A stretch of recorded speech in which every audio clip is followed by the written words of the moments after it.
Mi chiamo Fabio Consoli e sono un pilota. Per 18 anni sono stato pilota della nostra aeronautica militare. Sono stato un pilota da combattimento e un pilota collaudatore. Sono nato nel 61, ho quasi 60 anni. Come è nata la mia passione è strano, perché non c'è un motivo fisico reale. In realtà la mia famiglia non ha niente in comune con l'aeronautica militare. Io sono stato come tanti ragazzini che a 5 anni, quando gli si chiedesse che cosa volessero fare da grandi, diceva volevo fare il pompiere, voglio fare il poliziotto, io volevo fare il pilota. Non ho mai cambiato idea per qualche motivo. Mio padre era un ingegnere civile, non abitavo vicino ad aeroporti, la mia famiglia è siciliana, io sono nato a Catania, però avevo dentro di me questa passione per quello che era il volo, per gli aeroplani e in particolare per il volo militare e per gli aeroplani militari.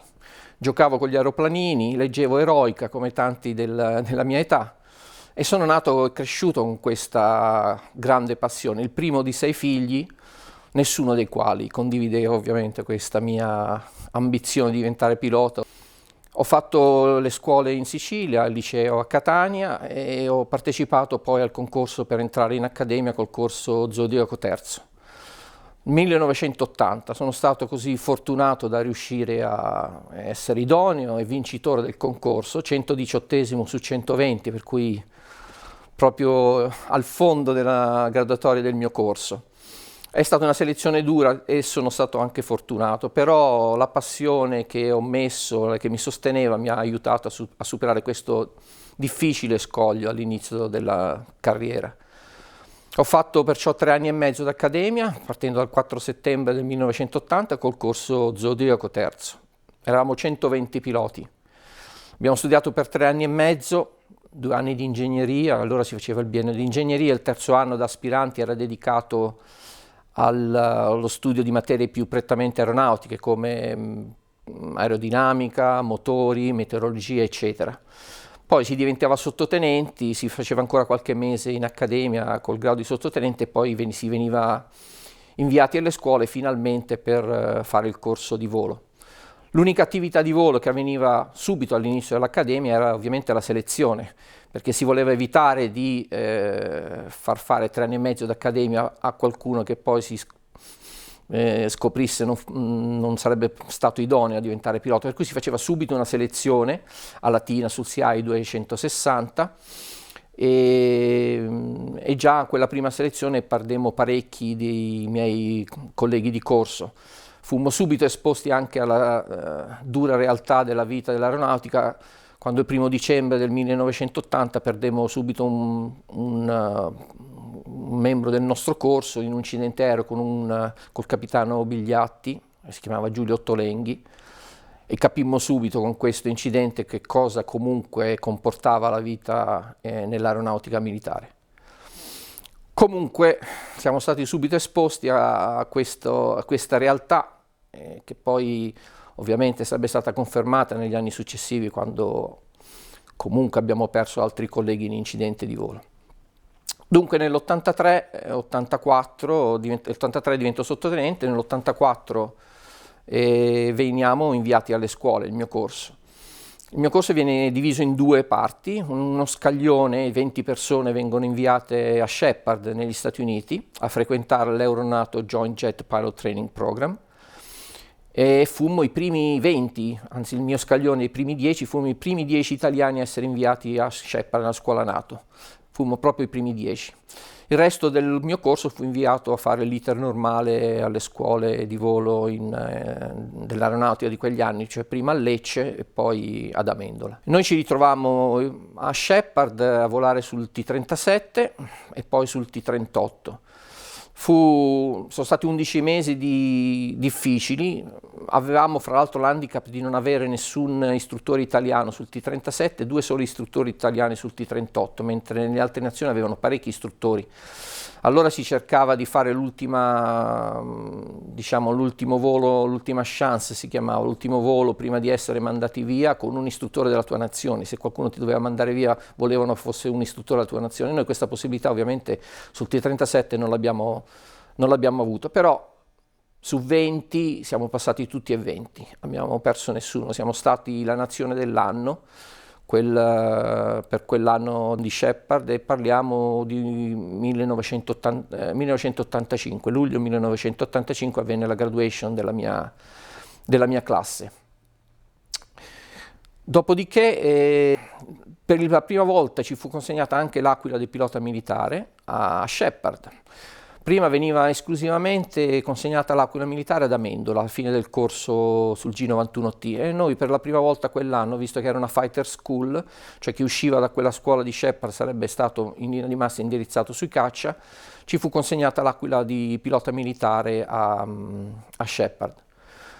Ovviamente quando arriviamo ad Amendola, gli istruttori, il personale di Amendola non sapeva niente di questa cosa, per cui ci presentammo lì con la nostra bella Aquila militare e loro ci chiedero: chi ve l'ha data questa? In realtà facemmo un'altra cerimonia di consegna delle aquile col resto del corso ad Amendola, nel quale l'aquila ci venne consegnata una seconda volta. Comunque facemmo un breve passaggio, era previsto il decollo sul G91T in 5 missioni, dopodiché svolgemmo un preoperativo di qualche mese, alla fine del quale poi venivamo assegnati alla linea caccia, non di nostra scelta. Non ricordo neanche se ci fu chiesto di scegliere quale linea avremmo voluto.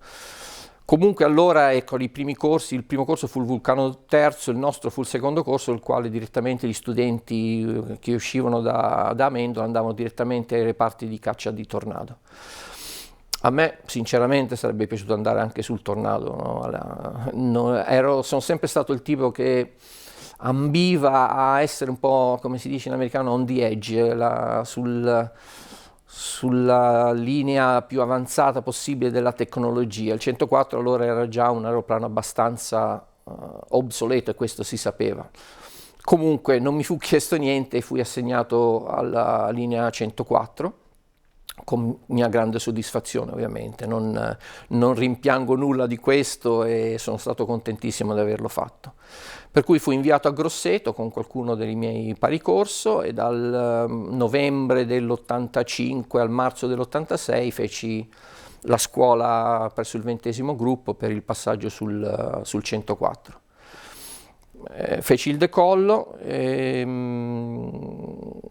lì ci fu chiesto se avevamo qualche preferenza sul reparto di assegnazione. Io chiesi di andare a Villafranca perché mi resi conto che mi piaceva il volo operativo a bassa quota, per cui facemmo una parte di addestramento prima, diciamo, uguale per tutti, dopodiché siamo stati indirizzati, chi ai reparti intercettori e chi ai reparti di cacciabombardiere o cacciaricognitore, a un diverso tipo di addestramento. Villafranca per me è stata la mia prima assegnazione. Sono arrivato al gruppo nell'86, marzo 86, e fui assegnato al 28° gruppo delle Streghe. E lì cominciarono i 3 anni forse più difficili, allo stesso tempo più soddisfacenti della mia carriera in aeronautica, perché era duro l'aeroplano, era difficile il ruolo, ed era abbastanza lungo l'addestramento per ottenere la combat readiness, che per noi era una combat readiness doppia, perché si doveva raggiungere la combat readiness sia nel ruolo caccia ricognitore, sia nel ruolo caccia bombardiere, che era il nostro ruolo secondario. Per cui era un doppio lavoro, c'era sia il lavoro da ricognitore sia che le campagne tire a decimo per raggiungere le qualificazioni necessarie per diventare combat ready nel ruolo caccia bombardiere. E volevamo sul 104G, quello che ululava. Era un aeroplano che aveva un po' meno spinta dell'S, andavamo sempre carichi come degli asini con i bidoni sotto le ali e il bidone sotto la pancia per fare le fotografie. Ed era interessante, soprattutto quando faceva caldo. Ricordo dei decolli da Sigonella, quando ci rischierammo a Sigonella per la famosa crisi libica dei missili su Lampedusa di Gheddafi, che decollavamo da Sigonella, che faceva molto caldo, carichi come dei somari, e ruotavamo a fine pista, sentivamo la bliss back, la barriera di sicurezza di fondo pista, la sentivamo sotto le ruote. Quando ruotavamo passavamo sulla recinzione un paio di metri sopra i retaioli, sta lingua di fuoco dietro, questo rumore assordante, per la gioia di tutti quelli che si assiepavano a fine pista a Sigonella. Il ruolo del ricognitore era un ruolo difficile, si volava quasi sempre da soli. E al contrario degli intercettori, del quale a quei tempi era tutto un po' risibile sul risultato di un combattimento aereo piuttosto che di un'intercettazione, noi con le fotografie c'era poco da imbrogliare. Sulla pellicola veniva fuori l'orario al quale avevamo sorvolato il target, si dovevano sovrapporre le immagini per creare questa immagine tridimensionale del target, per cui non si poteva barare. A casa il target lo portavi all'orario previsto più o meno, o se no non c'era modo di imbrogliare.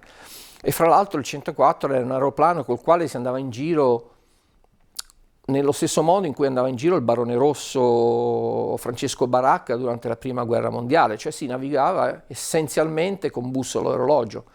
Cioè si tiravano delle linee su delle cartine geografiche, si faceva scattare il cronometro sopra un punto che si riconosceva a vista, si faceva partire il cronometro, si girava sulla prua e si andava per 3 minuti e 20 secondi, 3 minuti e 25, ogni minuto, 30 secondi, riconoscendo quello che si vedeva a terra, attraversavi la ferrovia, il paese, il fiume, il ponte. Prossimo punto, cronometro di nuovo, nuova prua e si navigava così. Mi sarò perso migliaia di volte in Valpadana in questo modo sicuramente, per cui quelli che dicono che non si sono mai persi mentono.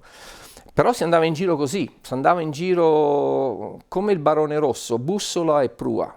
Non avevamo piattaforme inerziali in quale potevamo inserire punti, anzi ce l'avevamo, in realtà aveva 6 punti, si caricavano con dei potenziometri, con un cacciavite, non si potevano cambiare in volo, ci tenevamo praticamente le basi alternate, Strana, Cameri, Rimini, giusto per avere un'indicazione di pura distanza dove più o meno mettere il muso, casomai fossimo dovuti andare all'alternato. Per cui si andava in giro da veri uomini, bussola, orologio, quando c'era nebbia in Valpadana a 500 piedi senza vedere nulla davanti, guardando solamente sotto. E si doveva fare il target e lo si doveva fare per forza. Abbiamo fatto 2 tacchevalle e siamo sempre andati molto bene, però era un andare che richiedeva una grande concentrazione del pilota sul non mi devo perdere, piuttosto che sul gestione operativa della missione. 70% dell'attenzione del pilota era devoluta al navigare, del portare l'aeroplano su un certo punto a una certa ora. Non c'era niente che ti aiutasse a fare questo lavoro. Per cui perdevi anche molto spesso, però si navigava da soli, anche un po' di situation awareness, non sapevi bene quello che ti succedeva intorno, non avevi molto tempo per guardarti in giro e guardarti intorno.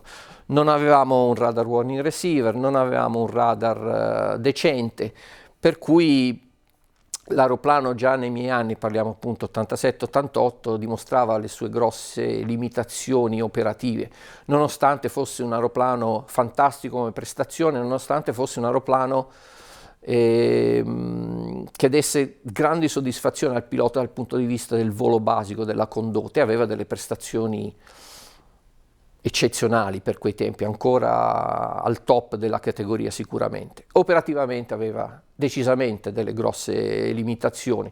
Nel nostro ruolo sicuramente, a maggior ragione in altri ruoli come caccia intercettore, come caccia strike, eccetera, eccetera. Comunque furono 3 anni bellissimi, feci 2 taccheval, partecipai a 2 squadron exchange, ebbi occasione di andare all'estero, campagne tiri a 10° Mannu, e feci anche l'addestramento per diventare il forward controller, per cui mi toccò anche andare con l'esercito sul tagliamento piuttosto che sul Cellina Meduna a coordinare gli attacchi dei miei colleghi da terra con la radio, come si faceva nel Vietnam. Allora si usava la penetrazione a bassa quota, si facevano avvicinare gli aeroplani proprio con la radio e si pianificava un attacco lì per lì. Il forward control, il compito suo era proprio quello di coordinare con l'esercito, stava proprio lì con i soldati e la radio a ridosso del target, cercando di indirizzare 4 aeroplani, 3 aeroplani, 2 aeroplani verso il target.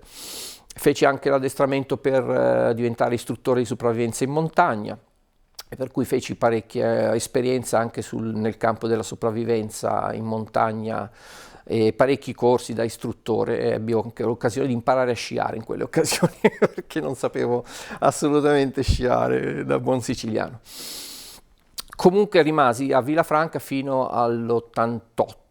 Nell'88 mi fu data la possibilità di partecipare alla selezione per andare al reparto sperimentale di volo. Allora il reparto sperimentale di volo selezionava piloti solo dai reparti caccia e selezionava piloti nei top 10 della graduatoria del corso. Questo in generale era per il fatto che il corso da pilota collaudatore comportava un grande sforzo dal punto di vista dello studio, ma anche della matematica, eccetera, per cui si cercava di portare al corso delle persone che dessero una certa garanzia sul fatto che fossero in grado poi di affrontare e superare questo corso. Comunque era policy allora. Del nostro corso fummo chiamati in 6 per selezionare 3 piloti che poi avrebbero fatto parte del reparto sperimentale di volo. Ebbi la fortuna di essere chiamato in questi 6 e andai con 6 colleghi a fare questa selezione. La selezione consisteva, a parte in testa a terra di matematica, colloqui, eccetera, eccetera, in realtà poi ci portavano in volo con aeroplani che non avevamo mai visto, a parte il 339 che io comunque non avevo fatto.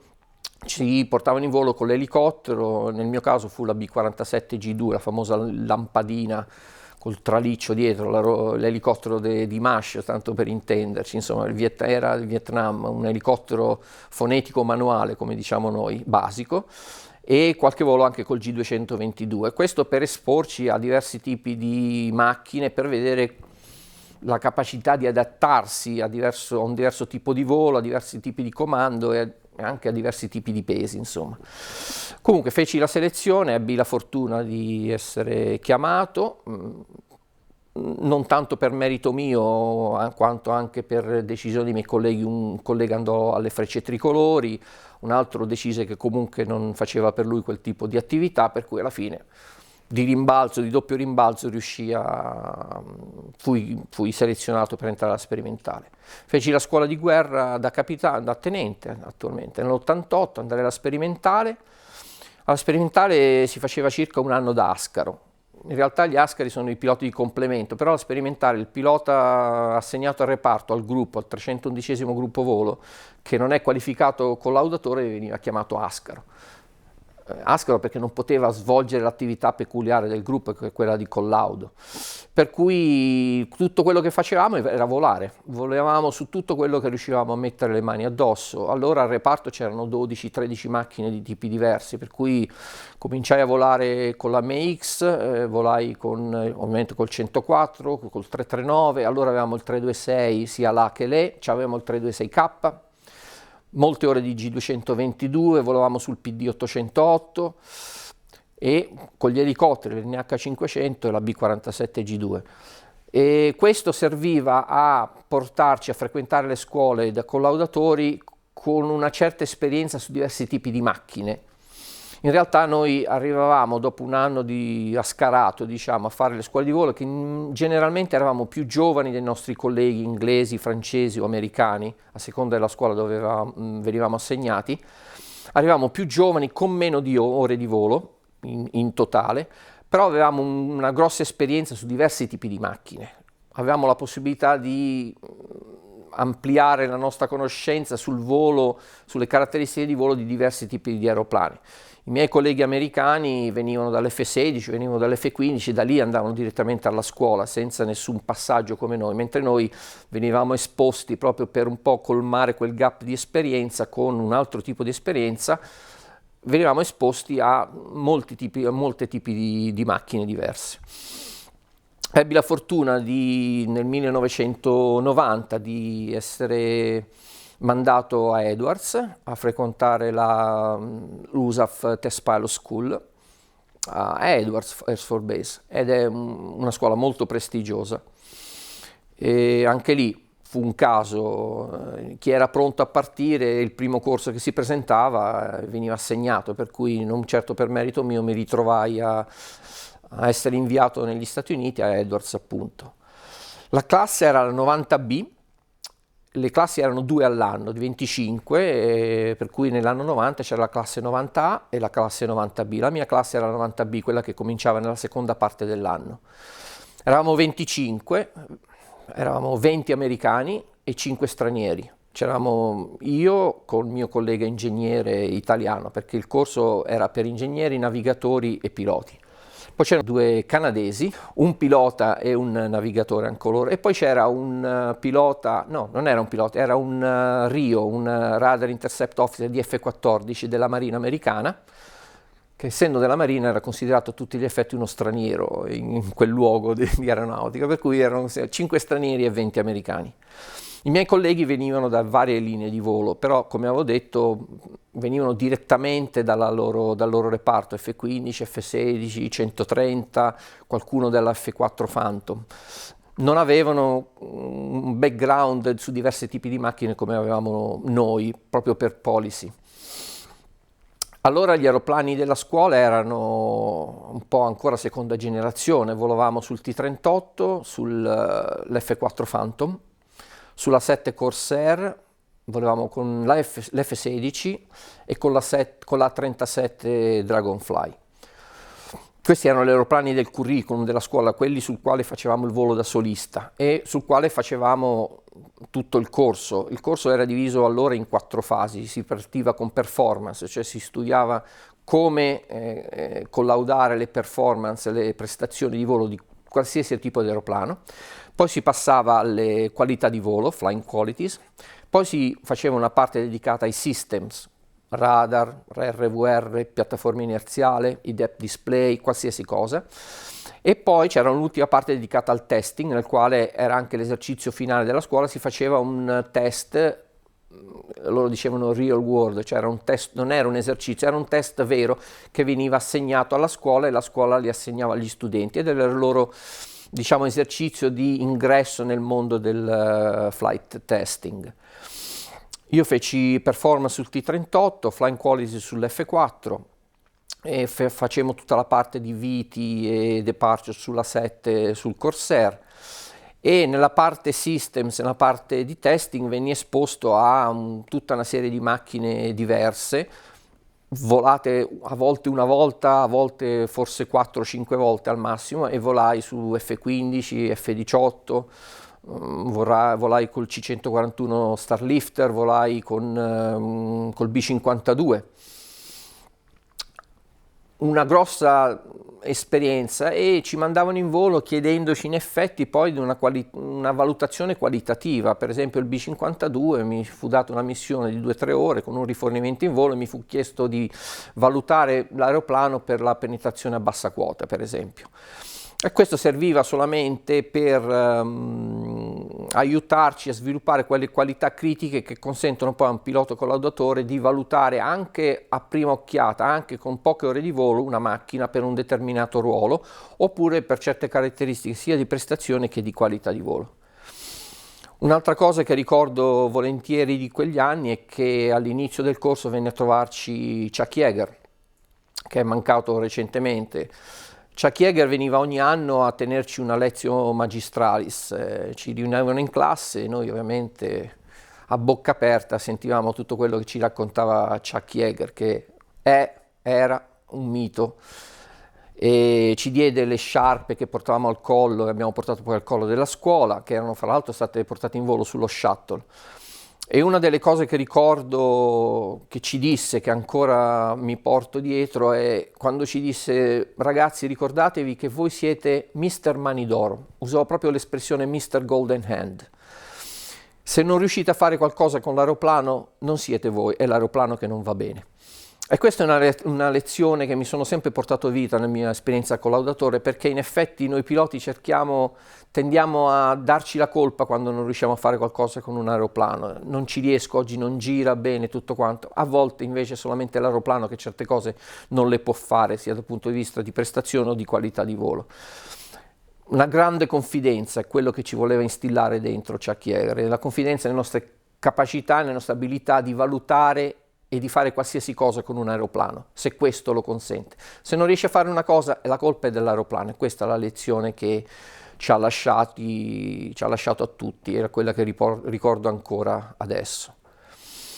Comunque furono 11 mesi di studio pazzo, il corso oltre alla parte di volo comportava una parte di academics, per cui di frequentazione di lezioni, di test sulle lezioni, e anche una parte di report, bisognava scrivere dei report. Per noi italiani era la parte più difficile perché dovevamo scrivere dei report in inglese e non era certo la cosa più semplice, per cui c'erano academics, report writing e volo per 11 mesi, ed è stato credo l'unico periodo della mia vita dove a volte ho pensato speriamo di non volare domani, perché ogni volo era un sacco di lavoro che poi doveva seguire per forza di cose.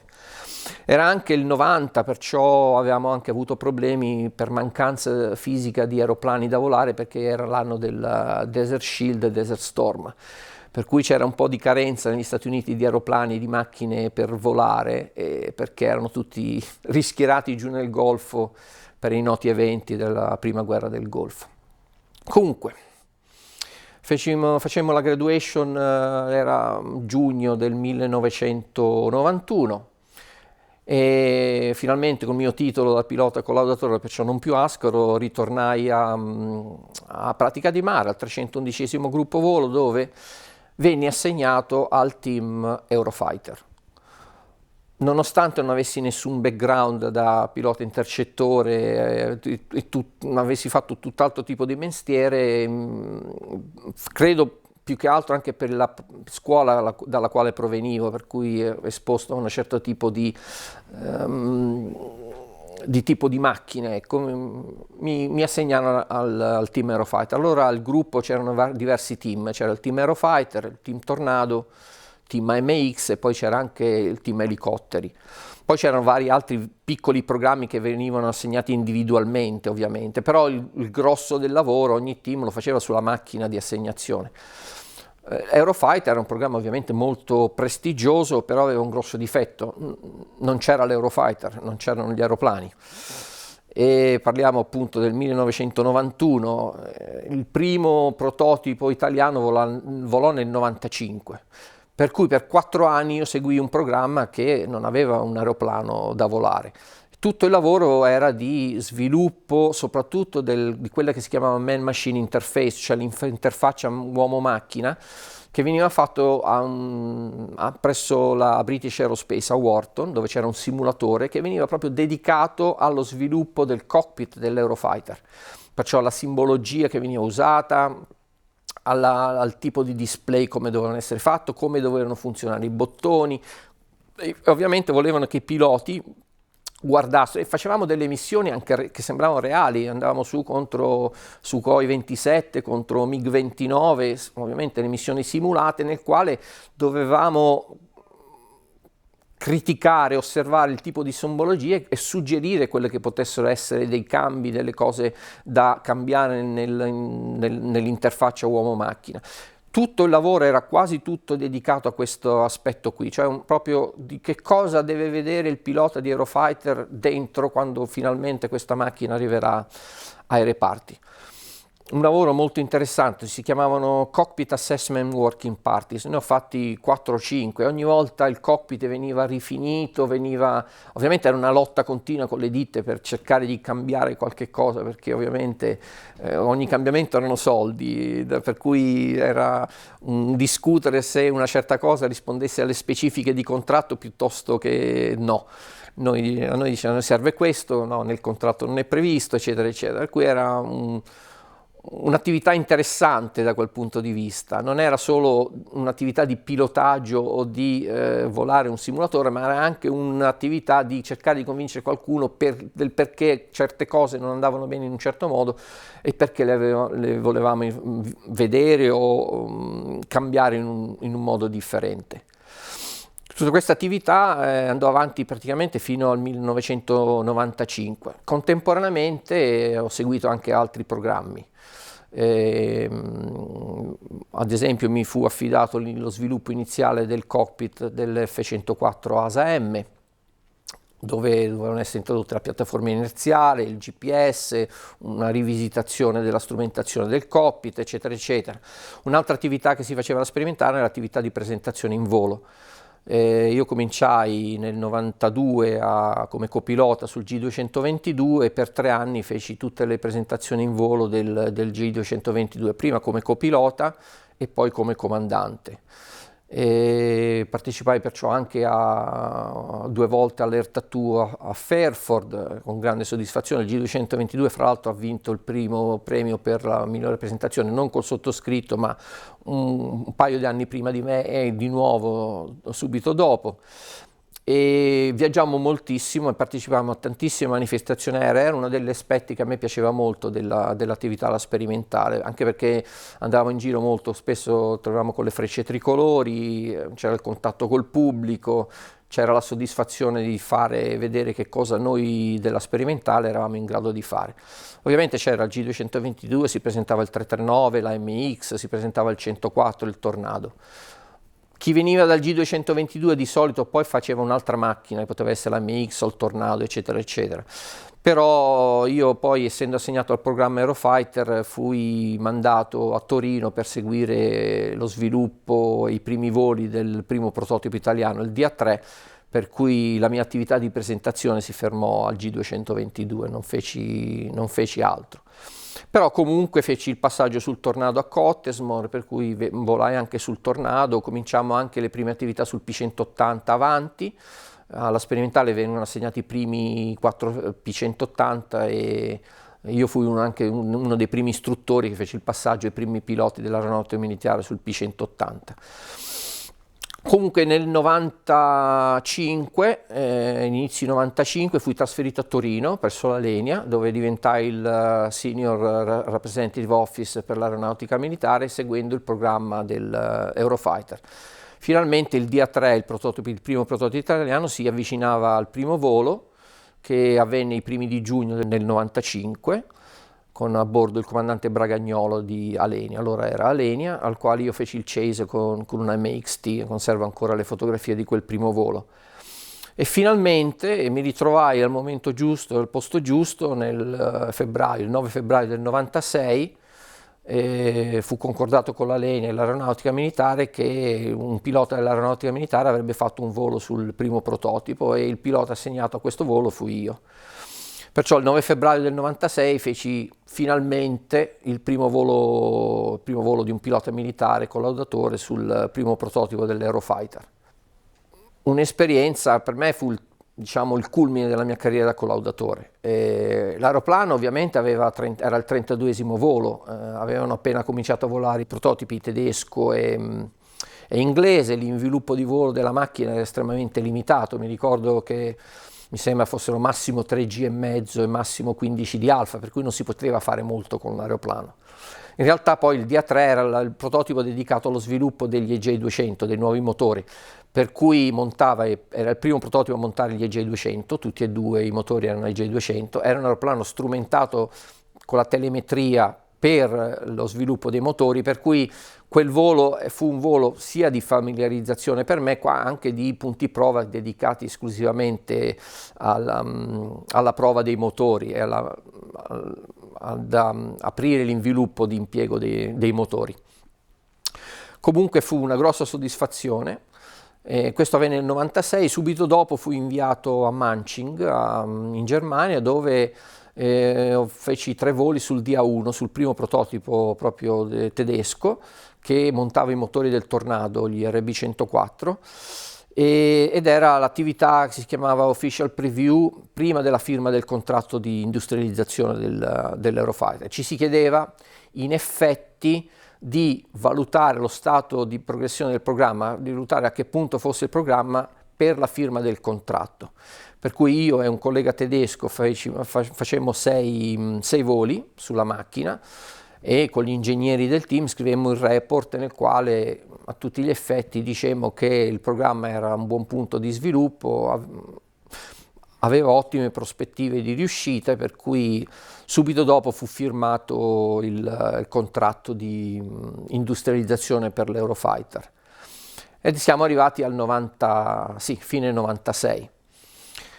E lì si chiuse la mia esperienza all'RSV perché per la progressione di carriera, ormai ero diventato tenente colonnello, A un certo punto in aeronautica bisogna fare il comando di gruppo. Quando hai 3 colleghi dello stesso corso e un gruppo solo a pratica di mare, il 311esimo, uno fa il comando a pratica di mare, di solito il più anziano, e gli altri 2 devono andare a fare il comando di gruppo da un'altra parte.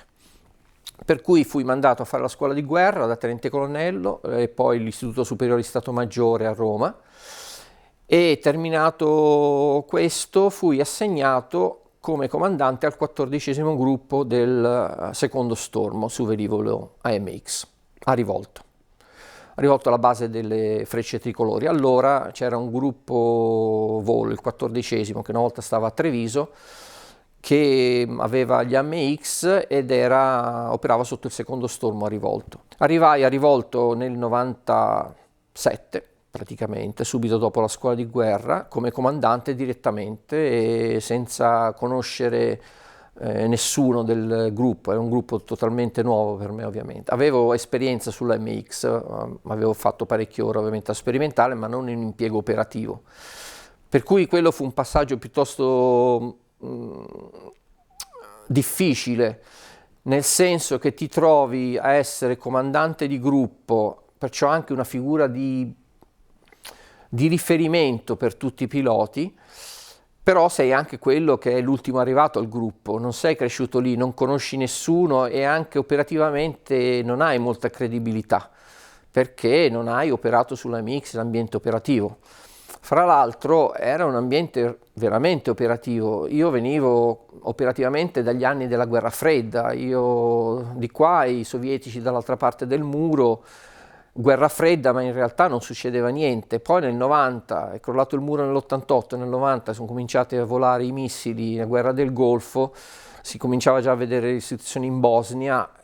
La situazione operativa non era più quella della guerra fredda dove si addestrava e basta, era una situazione operativa che poteva essere anche molto reale. Per cui avere credibilità era una cosa estremamente importante, per cui mi sono trovato un po' nella situazione di essere comandante di gruppo e contemporaneamente di dover fare tutto l'addestramento, perché in realtà poi io non avevo fatto neanche l'addestramento da capocoppia a Villafranca, ero venuto fuori da tenente, non avevo neanche appena hanno saputo che andavo via non avevo neanche cominciato a farmi l'addestramento, per cui mi sono trovato in una situazione un po' ambigua, nel senso di avere delle responsabilità di comando ed essere un pochino carente di credibilità dal punto di vista operativo. Arrivare in un gruppo nuovo aveva comunque dei vantaggi, perché se tu cresci in un gruppo conosci tutti, conosci la situazione, ma in certe situazioni rischi anche di trovarti un po' incancrenito come situazione. Non voglio parlare di debiti o di doveri, ma è una situazione nella quale tu sei cresciuto e ti dà meno libertà di movimento. Arrivare in un gruppo completamente nuovo vuol dire che arrivi lì e non conosci nessuno, è vero, però non devi neanche niente a nessuno, perché è una situazione un po' più privilegiata, perché un occhio fresco a volte in un gruppo riesce a vedere delle cose che chi cresce operativamente e anche di grado sempre nello stesso ambiente rischia di perdere questa obiettività, questa oggettività. Comunque mi feci tutto l'addestramento dall'inizio, perciò ricominciai proprio l'addestramento, dovetti rifare tutta la combat readiness, nonostante fossi il comandante di gruppo, cercando di ottenere la fiducia e la stima dei piloti che avevo sotto di me. Ovviamente era un gruppo molto grosso, perché non avevamo avevamo una manutenzione di secondo livello, di primo livello l'avevamo proprio dentro il gruppo, per cui era un gruppo molto grande, avevo 15 piloti e 120 sottufficiali, non avevamo un centro manutenzione, avevamo proprio la manutenzione all'interno del gruppo, per cui era un gruppo molto grosso, che ovviamente richiedeva un impegno anche di tipo amministrativo oltre che operativo. Sono stati anni, ho fatto il comandante di gruppo per quasi 2 anni, stati 2 anni molto impegnativi.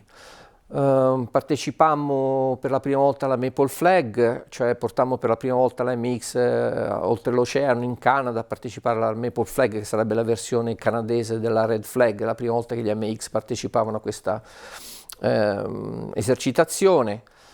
E cominciarono anche le operazioni, erano già cominciate l'anno prima che io arrivassi, ma abbiamo continuato le operazioni sopra la Bosnia. seguito poi degli accordi di Dayton, noi partivamo da rivolto armati di tutto punto, per cui con armamento reale, missili reali, colpi cannone reali, bombe reali, andavamo a fare i nostri sorvoli sulla Bosnia, come previsto dagli accordi. Però erano missioni che sul libretto di volo erano riportate proprio come missioni di guerra, perché andavamo armati fino ai denti. Il profilo di missione era abbastanza strano, perché erano missioni che duravano 3 ore quasi. Decollavamo da rivolto, arrivavamo giù fino al largo del Gargano, dove facevamo ricongiungimento con un tanker. Il tanker poteva essere un francese, poteva essere italiano. A me è capitato di fare rifornimenti in volo anche con un C-130 spagnolo.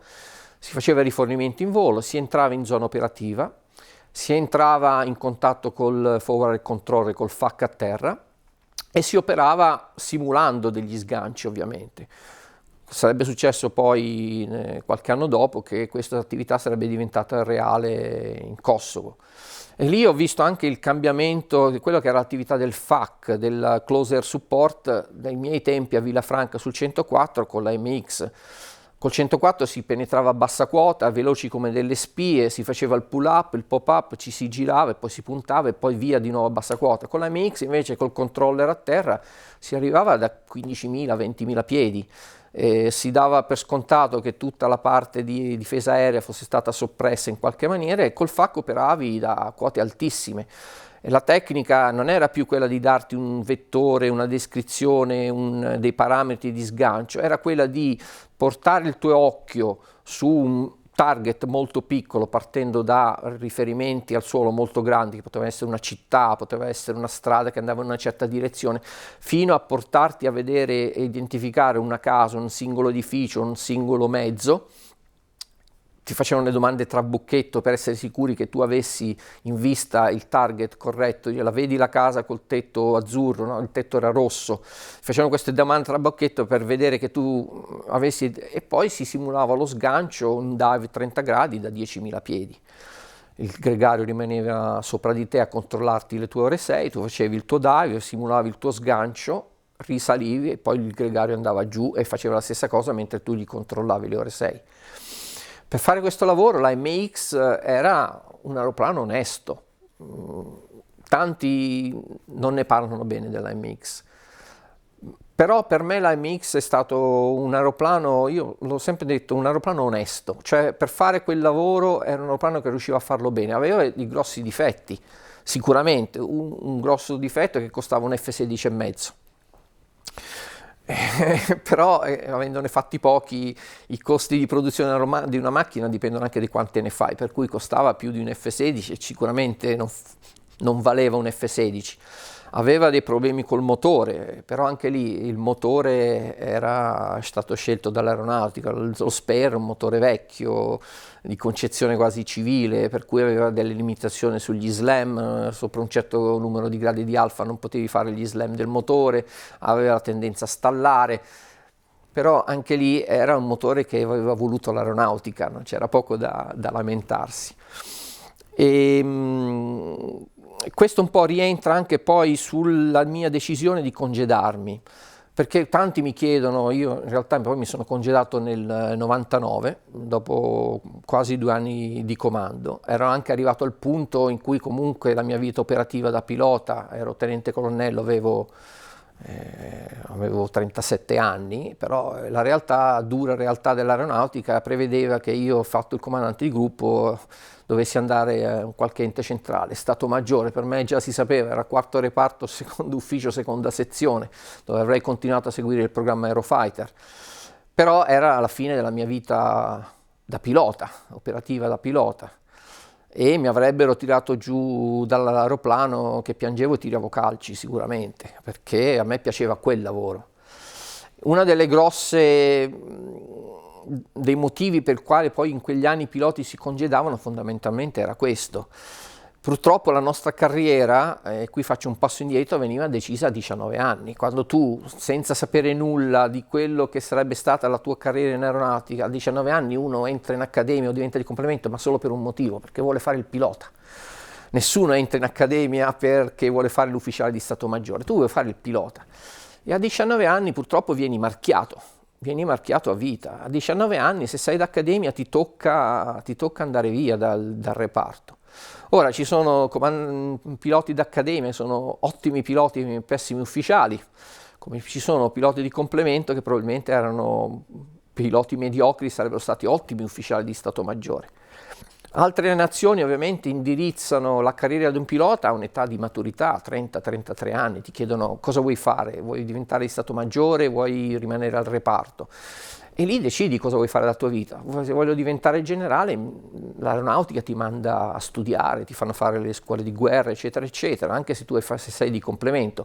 Basti vedere i capi di Stato Maggiore americani, che non tutti vengono dall'Accademia, anzi relativamente forse la maggior parte non viene dall'Accademia, oppure i reparti allora tedeschi dove c'erano piloti di 50-45 anni che facevano i reparti dei reparti. Il pilota d'accademia veniva tirato via dal reparto al top della propria efficienza operativa, purtroppo. Mentre i piloti di complemento magari rimanevano al reparto fino a 50-55 anni, ma magari anche loro avrebbero avuto altre ambizioni. Per cui, marchiato così, ti trovi nella decisione di cosa fare della tua vita, cioè se tu vuoi andare a fare l'ufficiale di Stato Maggiore, vuoi andare dentro un ufficio, oppure è una cosa che tu non vuoi fare. Nel mio caso no, io volevo fare il pilota, mi avessero detto di rimanere al reparto sarei rimasto in aeronautica.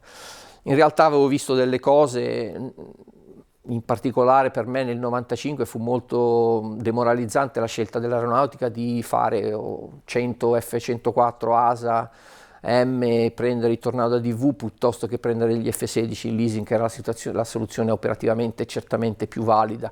Fatto sta che dopo qualche anno ho preso gli F-16, ma lì mi resi conto che sarei andato in un ambiente dove certe decisioni non vengono prese per il bene dell'aeronautica o per ragioni operative, quanto per diciamo ragioni di tipo industriale o politico-industriale, se vogliamo.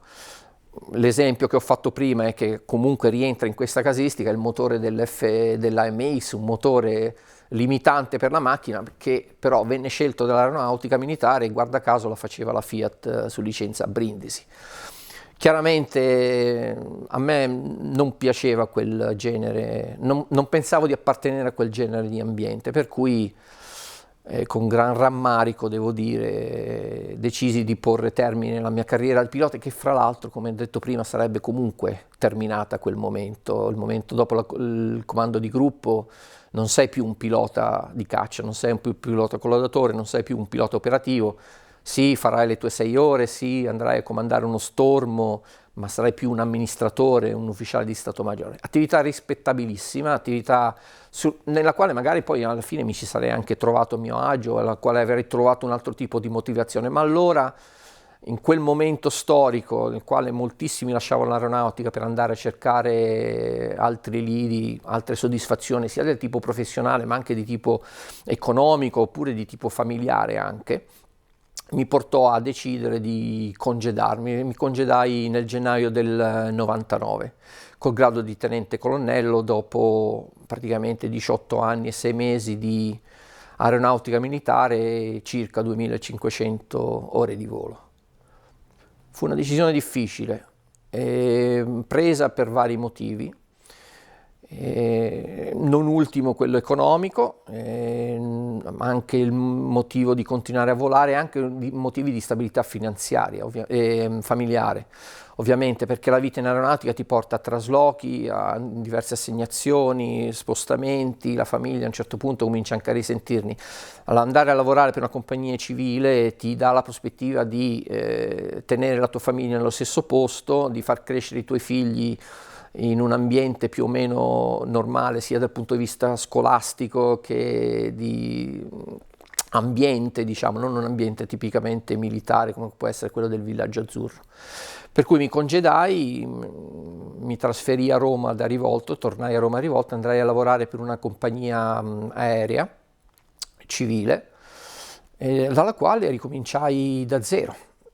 E quella fu la parte veramente difficile, perché dopo, a 38 anni, dopo aver visto un po' di tutto, ti ritrovi con una striscetta da sottotenente, diciamo, a dire sì, sì comandante, a a persone che molte avevano il tuo background, ma molte no, assolutamente non avevano il background. E con grande umiltà bisogna rimettersi in discussione, perché ovviamente non è un ambiente nel quale i tuoi progressi di carriera, la tua esperienza viene riconosciuta, sei la data in cui sei entrato. Era un ambiente nel quale ci si muoveva di carriera solamente in funzione dell'anzianità di appartenenza della compagnia, per cui si ricominciò tutto da capo. Cominciai con l'MD80 e poi dopo qualche anno sull'Airbus, e adesso gli ultimi 3-4 anni sto volando sul 777.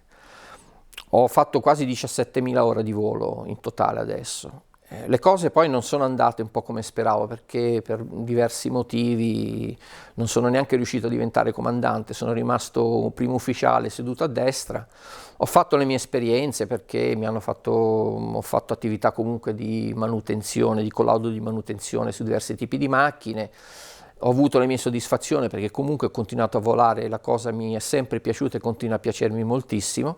Certo, è stato un ambiente nel quale le tue motivazioni non sono più nella carriera, ovviamente, o nel farti valere, o nel quale il tuo valore viene riconosciuto, ma una specie di rotellina in un ingranaggio ben oliato, nella quale però tu fai solo il tuo lavoro e nessuno ti riconosce particolari attitudini o particolari meriti. Per chi come me ha fatto un altro profilo, è stato difficile adattarsi. È stato difficile adattarsi. E niente, e così è. Questa è la vita di un pilota. Faccio 60 anni a maggio, ormai volo da più di 40 anni, come ho detto ho fatto 17.000 di ore di volo, ne ho viste un po' di tutti i colori, per fortuna non ho mai dovuto lanciarmi. Ho avuto vari incidenti, uno con un 104 in particolare a decimo manno, mi si è spezzato il ruotino in atterraggio e mi sono fatto tutta la pista di decimo sul muso, con mia grande gioia e con grande gioia del comandante del 18° gruppo del quale apparteneva l'aeroplano. Ho rischiato la vita varie volte, però me la sono sempre cavata, un po' per fortuna, un po' per abilità, e mi fa piacere essere qui ancora oggi a raccontarvi della vita di un pilota. Grazie a tutti.